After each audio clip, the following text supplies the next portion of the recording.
십자가는 나 없음을 말합니다. 나라는 것이 없어도 사는 것이 우리 삶에서 경험치로 나타나야 합니다. 이것으로 하나님의 능력을 실감합니다. 기독신앙의 관점에서 보면 자기를 지킬 이유가 없습니다. 자기 스스로 살려고 하지 말아라 이 말이에요. 그래야 하나님께서 어떻게 하시는 것이 나타나기 때문이에요.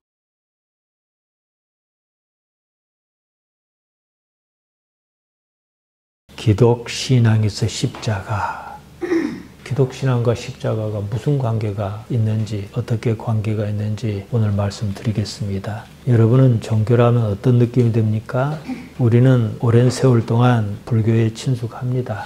종교라고 하면 불교를 떠올리고 또 불교라고 하면 무엇을 생각합니까? 깨달음을 생각합니다. 특히 한국 불교가 그렇습니다. 깨달음이란 그 종교가 제시하는 원리를 단박에 깨치는 것, 해결하는 것을 의미합니다. 도노입니다. 갑자기 깨달음을 얻는 거예요. 아무리 많은 수행을 거쳐도 결국은 깨달음에 이르러야만 합니다. 깨달음이 어느 날 단번에 찾아옵니다. 부처님이 그러지 않았습니까? 따지고 보면 처절했던 수행이 아무런 가치가 없었던 것은 아닐 것입니다. 그것이 쌓이고 쌓이다 그 어느 임계점에 이르러 깨달음이라는 변혁의 사태를 마주합니다. 그랬든지 저랬든지 깨달음은 단번에 불쑥 튀어나오는 그런 것입니다. 왜 그러냐? 기존의 가치와 전혀 다른 것이기에 그렇습니다. 아, 이것이구나. 내가 이것을 얻자고 그토록 애썼구나. 이런 무엇입니다. 그때는요, 성취감 못지않게 허탈감이 밀려듭니다. 그때부터는 세상이 초연히 보입니다. 철학은요, 종교와 다른 면이 있습니다. 철학은 이것은 이렇고 저것은 저렇고 이렇게 논리를 풀어놓다가 결론을 냅니다. 설명이 복잡합니다. 따져야 할 것이 많습니다. 종교는 사실 그렇지 않습니다. 그냥 이거다 이러고 끝내는 것이 원칙입니다. 과정은 조금 험난하겠지만 거기에 이루고 보면 아주 단순합니다. 종교가 말이 많은 것은요, 몰라서 그런 거예요. 신학이 나왔습니다. 철학을 본떴습니다. 알아야 하는 것이 많은 것처럼 생각했습니다. 율법의 수많은 조항이 그래서 생긴 겁니다. 나사렛 예수님께서 그것을 아주 단순화하셨습니다. 복음입니다. 복음의 기초가 뭡니까? 십계명 아니겠습니까? 십계명이 무엇입니까? 그냥 정리하면요, 하나님을 사랑하고 이웃에게 못할 짓 하지 말라 이거예요. 아무리 단순해도요, 깨달음이 그렇듯이 알아차리지 못하면 도로말이 많아집니다. 아무리 어쩌고 저쩌고 해도 기본 원리만큼은 지극히 단순합니다. 그렇게 애써 신학을 공부하였던 것이 어느 순간 다 쓸모가 없어지는 것처럼 느껴집니다. 그것이 정상입니다. 그렇게 애써 연구했기에 그 경지에 이르렀다 할 수 있을 것입니다. 과정이 어쨌든 원점으로 되돌아간 것만큼은 사실입니다. 여러분은 기독신앙인입니다. 나름대로 신학이 있습니다. 평생을 교회 다녔습니다. 신앙생활은요, 그 정도 했으면 충분합니다. 이제는 어째요? 깨달아야 해요. 모자라지 않습니다. 지난 세월의 신앙생활을 결산하듯 논리의 복잡한 과정을 거칠 이유가 없습니다. 여러분이 음식을 조리할 때 가스불을 켭니다. 그걸 어떻게 합니까? 돌리면 틱 하고 불똥이 튀지요. 그 작은 불똥이 가스불이 화르륵 불타게 하지 않습니까? 깨달음은 그렇게 불이 붙듯 깨달을 수가 있어요.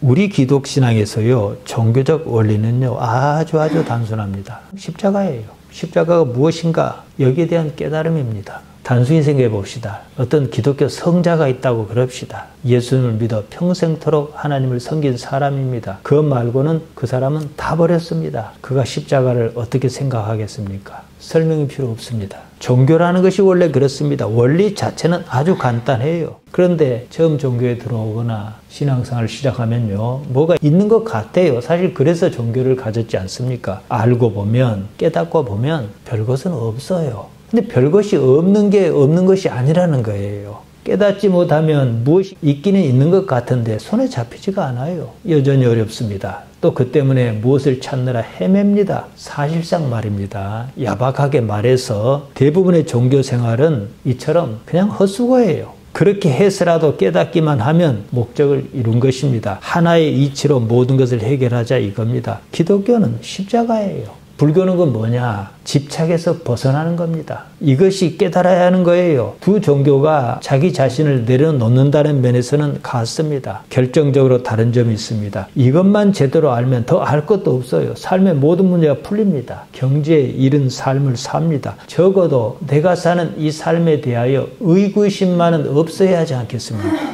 불교의 핵심 키워드는요, 집착하지 않는 거예요. 그러는 근거가 무엇이냐, 이것을 생각해야 합니다. 원래 없다 이거예요. 이것을 공이라 합니다. 우리가 흔히 하는 말 있지 않습니까? 공수래 공수거. 빈손으로 왔다가 빈손으로 간다 이 말입니다. 인간의 삶은 덧없습니다. 자연이라 해도 좋고 우주라 해도 좋습니다. 나라고 하는 존재는 그 일부라는 인식입니다. 나는 그 안에 작은 부분으로 현상적으로 존재합니다. 우주에는 어떤 원리가 있을 것입니다. 그 흐름에 맡기자, 이게 불교예요. 이렇게 설명하면 이해를 못하는 사람은 없어요. 깨닫는 사람은 저 드뭅니다. 삶이 이렇다면 무엇에 집착하는 것은 그 흐름을 깨는 행위입니다. 여기서 업이 쌓여요. 그러면 우리 기독신앙에서 십자가는 무엇이냐, 원점에서 생각해야 합니다. 사실은요, 처음부터 꼬여버렸습니다. 대속교리가 그겁니다. 예수님만 십자가를 지시면 그만이다. 이게 대속교리입니다. 그렇다 합시다. 그래서 답이 나오느냐는 말입니다. 그로써 삶이라는 현실 세계에서 부딪히는 문제의 근본적인 해결 방법을 찾았느냐는 겁니다. 다른 한편으로 예수님께서는 당신을 따르려는 사람에게 분명히 말씀하셨습니다. 자기를 부인하고 자기 십자가를 져라. 그리고 나서 당신을 따르라 그러셨습니다. 마가복음 8장 34절이 그겁니다. 이 말씀은 어떻게 해소할 것이냐는 문제가 있습니다. 여기서 현실적으로 여러분 생각해 봅시다. 종교는요, 사변이나 관념이 아닙니다. 생각만으로 해결할 수 있는 문제가 아닙니다. 삶은 현실입니다. 우리는 당장 현실의 문제를 늘 안고 삽니다. 먹고 사는 문제, 안위의 문제, 이런 겁니다. 누가 나를 대신해서 밥을 먹어줄 수는 없는 일입니다. 우리는 다른 사람에게 배가 고픈 문제를 내가 대신 먹어줌으로 해결해 줄 수가 없습니다. 이 문제는 교회 초기부터 골칫거리였습니다. 우리가 로마서에 이어서 갈라디아서를 보지 않습니까? 핵심은요, 믿음으로 의롭다 이거였어요. 이때는 여기단 강조가 필요했습니다. 오직 믿음이었습니다. 다들 믿음만 있으면 아무것도 필요하지 않다 이렇게 받아들였습니다. 어째서 믿음을 그토록 강조했는가? 이것은 생각하지 않았습니다. 그러면서 믿음에 걸맞는 행위가 잇따르지 않았습니다. 아주 심각했습니다. 그러자 사도 야고보가 하다하다 못하여 이런 말을 합니다. 야고보서 2장 15절에서 17절에 나옵니다. 만일 형제나 자매가 헐벗고 일용할 양식이 없는데 너희 중에 누구든지 그에게 이르되 평안히 가라, 덥게 하라, 배부르게 하라 하며 그 몸에 쓸 것을 주지 아니하면 무슨 유익이 있으리요? 이와 같이 행함이 없는 믿음은 그 자체가 죽은 것이라. 행위냐 믿음이냐 이렇게 따질 문제가 아닙니다. 둘은 같습니다. 믿음은 그 자체로는 관념이며 사변입니다. 생각입니다. 단지 그 생각은 어떻게 살아야 하는가 그 방향을 제시할 뿐입니다. 현실은 행동에 따른 거예요. 생각만으로는 결코 배가 부르지 않습니다. 직접 밥을 먹어야 배가 부르든지 말든지 합니다. 누가 나 대신 밥을 먹어줄 수 없습니다. 누가 나 대신 옷을 입어줄 수는 없습니다. 밥을 먹든 옷을 입든 당사자가 직접 해야 합니다. 삶은 내가 사는 것이 누가 살아주는 것이 아닙니다. 예수님께서 십자가를 지셨습니다. 당신께서는 당신의 십자가를 지셨습니다. 나는 나의 십자가를 질 뿐입니다. 우리 각자는 각자의 십자가를 져야 합니다. 그래서 마가복음 8장 34절에서 각자 자기 십자가를 져라 그러셨던 겁니다. 예수님께서는 당신께서 지시할 십자가를 지심으로 본을 보이셨습니다. 그렇게 했을 때 무슨 일이 일어났는지를 보여주셨습니다. 부활 사건 아니겠습니까? 예수님께서 사회가 될 당시에는요, 로마가 지배했습니다. 로마는 사형자에게 십자가형으로 다스렸습니다. 사형 판결을 받은 사람이 형장으로 십자가를 지고 올라갔습니다. 자기가 달려 못 박혀 죽을 십자가를 자기가 직접 졌습니다. 예수님께서 자기 십자가를 져라고 하셨습니다. 이 말씀은 바로 이런 상황을 두고 하신 말씀입니다. 예수님께서는 당신께서 지시할 십자가를 지셨습니다. 훗날 예수님의 제자는 모두 각자가 자기 십자가를 졌습니다. 나사렛 예수님께서는 십자가를 지시할 만한 아무런 잘못도 없으셨습니다. 불의한 세력이 그렇게 내몰았습니다. 세상이 불의했습니다. 그 세상을 받아들이셨습니다. 왜 그러셨을까? 대개는 여기서 그냥 삐끗합니다. 나의 죄를 대속하시려고 이렇게 나갑니다. 그러면 아무것도 얻지 못합니다. 앞서 말씀드렸습니다. 그것은 관념이며 사변일 뿐입니다. 제가 사변이란 말을 3차례 사용했습니다. 생각만으로 옳고 그름을 가려낸다는 말입니다. 생각에 머물러 있을 뿐입니다. 우리 기독신앙은 실제입니다. 생각을 넘어서야 합니다. 우리 흔히 하는 말로요. 나는 예수님을 믿습니다. 예수님께서 나의 죄를 담당하시고 죽으셨다. 이렇게 되게 얘기를 합니다. 그러면 어쩝니까? 나의 죄가 없다는 거지요. 이것을 교리라 그럽니다. 나는 분명히 예수님을 믿습니다. 여러분 예수님 믿지 누구를 믿겠습니까? 그러니 나에게는 죄가 없다는 거예요. 그렇다면요. 그게 사실이면요. 나의 삶에는 불행이라는 것은 없어야 합니다. 과연 그러느냐는 거예요. 그러면 무슨 문제가 있는 거지요.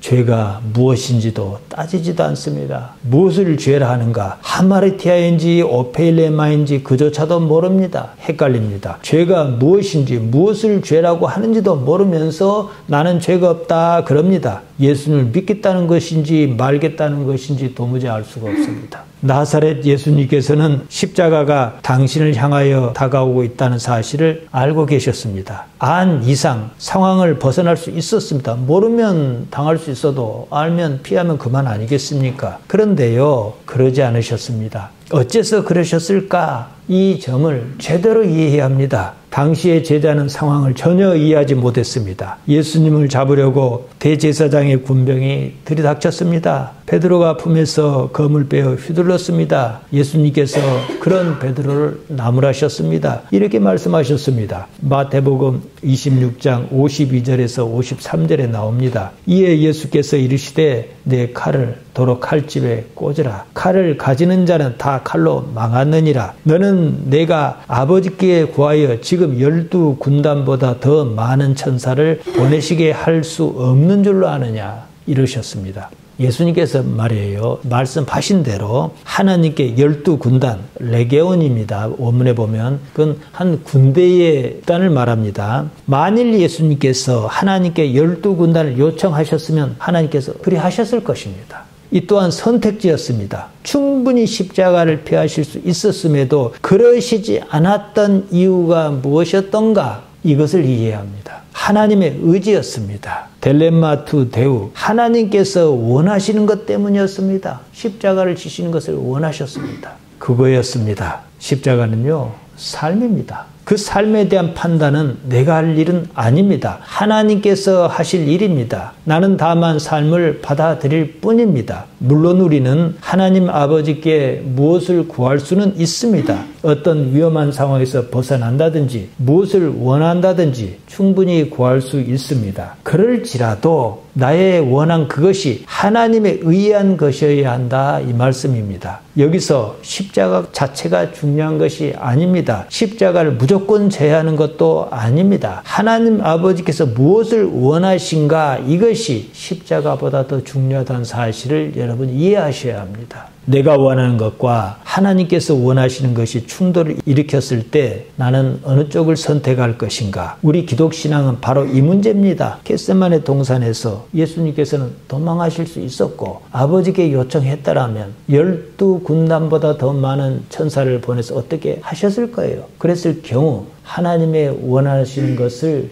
거부하는 상황이 발생합니다. 십자가는 나에게 무엇인가? 이제는 여기에 대한 이해가 필요합니다. 나 스스로 살고자 하지 않는 겁니다. 이것을 예수님께서는 자기 부인이라고 말씀하셨습니다. 마가복음 8장 34절에 나오는 부인하다는 말로 아파르네오마이가 쓰였습니다. 포기하는 것을 말합니다. 자기를 버리는 거예요. 자기를 생각하지 않습니다. 그러면 무엇을 생각할 것이냐, 이 말입니다. 하나님입니다. 여기에 문제가 있습니다. 우리는 하나님을 구체적인 존재로, 현실적인 존재로 인지할 수 없다는 사실입니다. 하지만요, 걱정할 것은 없습니다. 예수님께서 하신 말씀을 뒤집어서 해보면 그 답이 나옵니다. 예수님께서 이렇게 말씀하셨습니다. 아파르네사스도 헤아우톤, 자기를 버려라 이러셨습니다. 일단 예수님의 그 제안을 받아들입니다. 우리는 관념적으로나마 하나님을 의식하지 않습니까? 하나님을 그냥 하나님이라고 하지 않습니다. 아버지라고 합니다. 오랫동안 교회를 다녔습니다. 그러면서 여기까지는 다 갖추었습니다. 이런 상황에서 예수님의 제안을 일단 받아들입니다. 그러면 무슨 일이 일어나겠는가 여기서 풀어야 합니다. 무슨 일이 일어나는지는 일단 그렇게 해봐야 알지 않겠습니까? 이것은 말로 설명할 수가 없습니다. 직접 해보는 수밖에 없습니다. 여러분은 청국장을 좋아합니까? 좋아하는 사람들은 엄청 좋아합니다. 그런데요, 청국장을 한 번도 먹어보지 못한 사람이 있어요. 말로는 어쩌고저쩌고 백날 설명해도요, 그 맛을 전달할 수가 없어요. 직접 맛을 봐야 할 수 있습니다. 감각의 세계는 경험하는 그 사람만 압니다. 아까 제가 십자가를 설명했습니다. 그런 과정을 통해서 감각의 세계로 어찌어찌 해서 내 감각의 세계로 하나님을 끌어왔어요. 끌어들였습니다. 무슨 재주로 설명하겠습니까? 불가능합니다. 그도 나와 같은 경험을 해봐야 합니다. 우리는 늘 이런 말을 합니다. 하나님께서 이 세상 만물을 창조하시고 다스린다 그러지 않습니까? 교회 생활에서 배웠습니다. 여기까지는 교회 생활입니다. 그 다음은 각자가 깨쳐야 하는 문제예요. 하나님을 어떻게 현실적인 존재로 현실화할 것이냐 이거지요. 이것의 다른 말이 무엇인 줄 아십니까 여러분? 믿음입니다. 믿음은요, 내가 믿고 싶은 것을 믿는 것이 아니에요. 착각하면 곤란합니다. 기독신앙인 대부분은 흔히들 이렇게 기도해요. 무엇을 주실 줄로 믿습니다. 이럽니다. 내가 원하는 것을 주실 줄로 믿는다고 합니다. 그걸 믿음이라고 생각합니다. 이루어야 하는 것은 이미 정해져 있습니다. 내가 원하는 것입니다. 하나님의 원하시는 것이 아닙니다. 교회를 다니는 사람 대부분이 이런 틀에 갇혀 있습니다. 믿음은요, 내가 바라는 것이 아니라 내가 믿어야 할 것을 믿는 것입니다. 우리가 그러지 않습니까? 열심히 뭔가를 달라고 기도했는데요, 이루지 못했습니다. 다른 것을 이뤘어요. 그럼 뭐랍니까? 근데 그게 좋은 거예요. 아, 하나님께서 이러시려고 이렇게 인도하셨구나 그러잖아요. 그런데 이런 과정 없이 처음부터 원하는 것을 그대로 들어주시면 사람이 파멸합니다. 그럴 수밖에 없어요. 믿음이란 말은 신약 성경에 쓰인 헬라 말로 피스티스입니다. 구약 성경에 쓰인 히브리 말로 에무나입니다. 신뢰나 확신을 말합니다. 믿음은 경험의 축적에서 오는 확신입니다. 어떤 삶으로 주어진 거예요. 그 삶 있게 한 이가 누구냐? 이 문제입니다. 우리는 살면서 무수한 일을 겪습니다. 하나님을 모르고 그냥 살면 그 기준을 정할 수가 없습니다. 도덕이나 윤리적 가치로는 쉽지 않습니다. 따져야 할 것이 너무나 많습니다. 어찌 알았던 우리는 하나님을 압니다. 성경을 읽고 교회 예배에 참여합니다. 딱 이 상태에서 나 자신을 버립니다. 내려놓습니다. 주어진 삶을 받아들입니다. 옳은 것은 옳다 하고 아닌 것은 아니라 합니다. 그 일로 다소간의 손해가 발생할 수 있습니다. 감당할 수 없으면 모를까, 감당할 수 있으면 그것을 받아들입니다. 거기에 자기가 어떻게 발동하는 것을 인식합니다. 그때 인식하는 그 자기를 포기합니다. 이러는 가운데 하나님 아버지께서 어떻게 나타나시는가를 알아차립니다. 하나님께서 내 삶에 어떻게 개입하여 계시는가를 깨치기 시작하는 거예요. 그 경험을 축적합니다. 그렇게 쌓인 경험은 감각의 세계입니다. 감각의 세계는 곧 현실 세계입니다. 관념의 세계가 아닙니다. 신앙은 관념이 아닙니다. 현실입니다. 실제 상황입니다. 이런 이해를 바탕으로 바울이 하는 이야기에 귀를 기울입니다. 바울이 그토록 애쓸만 하구나. 그럴 만한 가치가 있구나. 이런 공감이 갑니다. 그러면 그의 전하는 바가 분명하게 다가옵니다. 오늘 본문에 바울이 베드로를 책망한 사건이 나옵니다. 핵심은요, 외식했다는 거예요. 그 외식이 뭐냐는 거예요. 그리고 우리가 잘 아는 바 갈라디아서 2장 20절에 십자가가 나오지 않습니까? 외식 때문에 나온 얘기입니다. 복음이 가리키는 가치에서 벗어났다는 거예요. 율법을 믿는 것이 아니라 예수를 믿는 것이다. 그로써 의롭다함을 받는다. 바울은 계속 이것을 주장합니다. 그러면서 십자가를 이야기합니다. 십자가가 무엇인가에 대해서는 조금 앞서 말씀드렸습니다. 이 세상의 가치 말고 초월 가치를 이루어야 하지 않겠습니까? 11절입니다. 게바 베드로입니다. 게바가 안디옥에 이르렀을 때에 책망받을 일이 있기로 내가 그를 대면하여 책망하였노라. 대면에서 책망했다. 프로소폰 아우토 안테스텐 이렇게 나와 있습니다. 프로소폰 마주치고서 아우토 그 자신을 안테스텐, 반대했다 이겁니다. 보통 심각한 일이 아니었다는 뜻입니다. 무엇 때문에 그랬을까? 복음의 가치 때문이었습니다. 물러설 수 없었습니다. 그 당시에 베드로의 위상이 어땠는지를 우리가 짐작합니다. 바울이 그것을 모르지 않았을 것입니다. 그 누구라도 복음의 가치를 훼손한 일은 용납할 수 없었습니다. 12절에서 13절입니다. 야고보에게서 온 어떤 이들이 이르기 전에 게바가 이방인과 함께 먹다가 그들이 오매 그 할례자들을 두려워하여 떠나 물러가매 남은 유대인들도 그와 같이 외식함으로 바나바도 그들의 외식에 유혹되었느니라. 이것이 그 이유인데요. 야고보에게서 온 어떤 이들, 야고보가 파견한 사람인지 야고보가 감독으로 했던 예루살렘 교회에서 방문한 유대인인지 알 수가 없습니다. 그러나 그 내용을 보면 후자일 것으로 짐작합니다. 아직 거듭나지 못한 유대인이었어요. 그들이 오기 전에 무슨 일이 있었습니다. 게바가 이방인과 함께 먹었습니다. 야고보에게서 온 어떤 이들이 오자 할례자를 두려워하여 떠나 물러갔다. 여기서 할례자라고 하면 율법주의자를 가리킵니다. 거듭나지 못한 그리스도인입니다. 먹다가 시네스디엔 함께 먹었다는 말입니다. 시네스디오가 미완료형으로 쓰였는데 미완료형이란 말은 말이 아직 끝나지 않은 상태를 뜻합니다. 그러니까 계속해서 함께 먹었다 이 말입니다. 사도행전 10장 9절에서 23절에 보면요. 베드로가 어떤 환상을 경험하는 얘기가 나옵니다. 보자기 환상입니다. 이로써 베드로는 이방인과 식사하는 것을 자연스럽게 여겼습니다. 율법에서 자유로워진 듯 했습니다. 자기는 그렇게 생각했습니다. 그래서 이방인과 함께 어울려 식사를 했던 거예요. 나쁜 게 아닙니다. 함께 먹었어요. 시네스디엔 그런 자리를 계속 유지했다 이 뜻입니다. 문제는 예루살렘에서 할례자, 율법주의자가 오니까 그들을 마주하고서 두려워서 그 자리를 떴다는 거예요. 그러자 남은 유대인도 그와 같이 했다 그럽니다. 심지어 바나바까지도 그렇게 했어요. 이방인과 함께 식사하는 것은 베드로 자기가 경험했듯이 환상으로 주께 응답을 받았듯이 옳은 일입니다. 복음의 가치에 맞았습니다. 그런데 그 자리에 율법주의자가 딱 나타나니까 두려워서 그 자리를 서둘러 떴습니다. 외식했다 그랬습니다. 여기서 가장 눈여겨보아야 할 말입니다. 13절에 같이 외식했다는 말과 외식이란 말이 나옵니다. 같이 외식했다는 말은 쉰이 포크리노마입니다. 함께를 뜻한 쉰과 외식하단 말 휘포크리노마이를 합성한 말입니다. 명사로 쓰면 외식, 휘포크리시스입니다. 외식은 거칠해요. 위선입니다. 남을 의식했다는 말이에요. 남의 나를 어떻게 볼 것인가 이것이 그 다음의 행동을 결정합니다. 바울은 그 상황을 가리켜 유혹받았다. 슈나페크테 이렇게 썼습니다. 함께 끌려갔다. 휩쓸려 갔다. 이 말입니다. 복음서에서요. 예수님께서 가장 나쁘게 보신 것이 바로 이 외식입니다. 자기를 지키려는 것 때문에 발생한 일이에요. 남이 나를 뭘 하든지 말든지 이것이 옳은가 그런가만 따지고 그랬다면 그냥 계속 있었을 거예요. 그 할례자들이 와가지고 율법주의자 와가지고 뭐라 하든지 말든지. 그런데 저들이 나를 어떻게 볼 것인가. 체면. 이런 게 발생했다는 거죠. 저들이 나를 뭐라 하고 지적할 것 같으니까 그게 두려워서 그 자리를 떴다는 거지요. 본능적으로 그렇게 반응하고 작동합니다. 베드로가 그랬습니다. 바울이 대면하여 책망한 것은 다른 것 때문이 아니었습니다. 외식, 곧 자기를 지키려는 것은 바로 십자가의 가치의 정면으로 위배하기 때문이었습니다. 누가 어떻게 보느냐? 이런 문제보다도 이것이 더 큰 문제였습니다. 지금 보세요. 교회에서 가장 큰 문제가 무엇일 것 같습니까? 외식만 없으면 대한민국 교회 이런 문제 안 생깁니다. 남의 나를 어떻게 보는가 여기에 목을 매는 거예요. 외식입니다.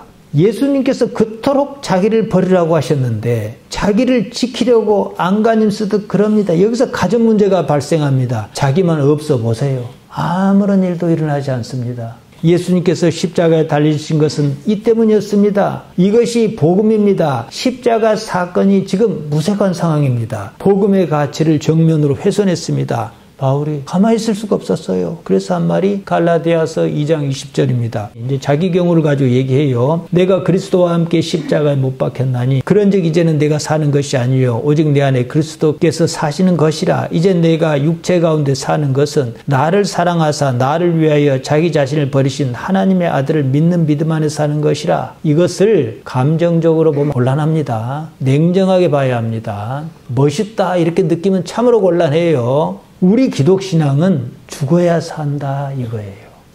살려면 죽어라 이겁니다. 자기 스스로 살려고 하지 말아라 이 말이에요. 기독신앙의 관점에서 보면 자기를 지킬 이유가 없습니다. 베드로는 자기를 지키려고 했어요. 적극적으로 자기를 지키지 말아야 합니다. 왜 그래야 하는가? 그래야 하나님께서 어떻게 하시는 것이 나타나기 때문이에요. 이게 중요한 겁니다. 자기를 지켜서 외식해서 하나님께서 나타나신다면 그렇게 해야겠죠. 14절입니다. 그러므로 나는 그들이 복음의 진리를 따라 바르게 행하지 아니함을 보고 모든 자 앞에서 개바에게 이르되 내가 유대인으로서 이방인을 따르고 유대인답게 살지 아니하면서 어찌하여 억지로 이방인을 유대인답게 살게 하려느냐 하였노라. 복음의 진리, 알레데이안 투 유앙겔리오, 복음의 사실성을 말합니다. 언제나 알레데이아가 나오면 그냥 사실 있는 그대로 이렇게 이해한 것이 훨씬 쉽습니다. 복음은 거짓이 없는 것이다 이 말입니다. 바르게 행하지 않았다 그랬습니다. 복음에 따라 사실대로 행하지 않았다는 거예요. 베드로가 이방인과 함께 먹었습니다. 복음의 가치에 따라 그때만큼은 먹는 것으로부터 자유로운 것 같았습니다. 막상 율법주의자가 나타나니까 무슨 말을 들을까 싶어서 이방인과 먹지 않은 것처럼 자리를 피했습니다. 그것이 무엇 때문이었냐는 것입니다. 자기를 지키려는 것, 외식 때문이었다는 거예요. 거기서 자기가 좀 무너진들 세상 전체가 무너지냐 이 말이에요. 그러면 이방인은 이방인대로 상처를 입을 것이고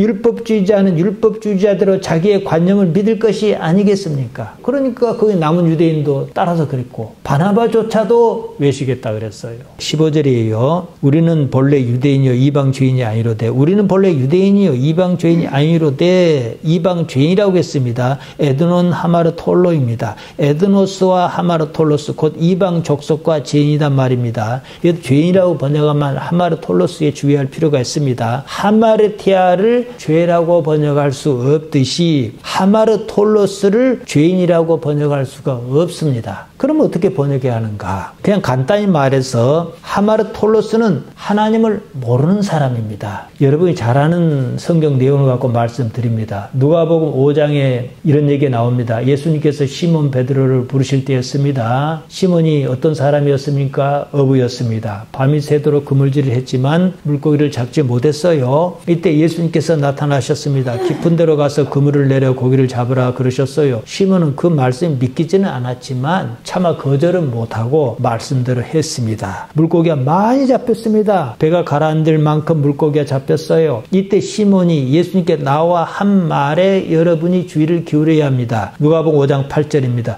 주여 나를 떠나소서 나는 죄인으로소이다. 주여 나를 떠나소서 나는 하마르 톨로스로소이다. 이랬습니다. 따라서 나는 하마르 톨로스로소이다. 이 말에 담긴 의미가 무엇이냐? 나는 하나님을 모르고 산 사람입니다. 이 뜻이에요. 하나님이 어떤 존재입니까? 우리가 하나님이라고 하는 그분은 인간인 나의 능력을 초월한 존재를 가리킵니다. 어부가 그물을 내릴 때는 그냥 내리지 않습니다. 어느 정도 예상해요. 나는 밤이 새도록 그물을 내렸어도 잡은 것이 없습니다. 그러면 그날따라 바닷속에 물고기가 없는 거예요. 물고기 어째서 없는지 물속 사정은 알 수가 없습니다. 그럼 무엇으로 아는가? 경험의 통계로 판단합니다. 하지만 하나님은 인간 차원 이상의 존재입니다. 밤이 새도록 잡지 못한 물고기를 한 번에 잡았습니다. 그 사건은 일시적이나마 하나님의 경지를 엿본 겁니다. 따라서 나는 하마르 톨로스일 수밖에 없습니다. 그동안 나는 하나님을 모르고 살았습니다. 이 고백을 하는 거예요. 우리는 본래 유대인이었다. 헤메스 피세이 이우다유 피세이 본래부터 유대인이었다 그럽니다. 하나님으로부터 유리한 백성이었단 말입니다. 선민의식이 담긴 말입니다. 다르게 보면 하나님께서 선택했으면 뭐 하겠냐는 거예요. 하나님을 믿지도 않는 말입니다. 우리는 본래 유대인이요 이방 죄인이 아니로되 이 말에는 이런 공통의 의미가 함께 들어있습니다. 16절입니다. 사람이 의롭게 되는 것은 율법의 행위로 말미암음이 아니요 오직 예수 그리스도를 믿음으로 말미암는 줄 알므로 우리도 그리스도 예수를 믿나니 이는 우리가 율법의 행위로서가 아니고 그리스도를 믿음으로써 의롭다함을 얻으려 함이라. 율법의 행위로서 의롭다함을 얻을 육체가 없느니라. 말은 길지만 내용은 단순합니다. 사람이 의로워지는 것은 율법을 지켜서가 아니다. 오직 예수 그리스도를 믿는 믿음을 통해서 가능하다 이 말입니다. 여기서 우리는 근본적인 질문과 마주합니다. 예수님을 믿는다는 말이 도대체 무엇인가? 이것입니다.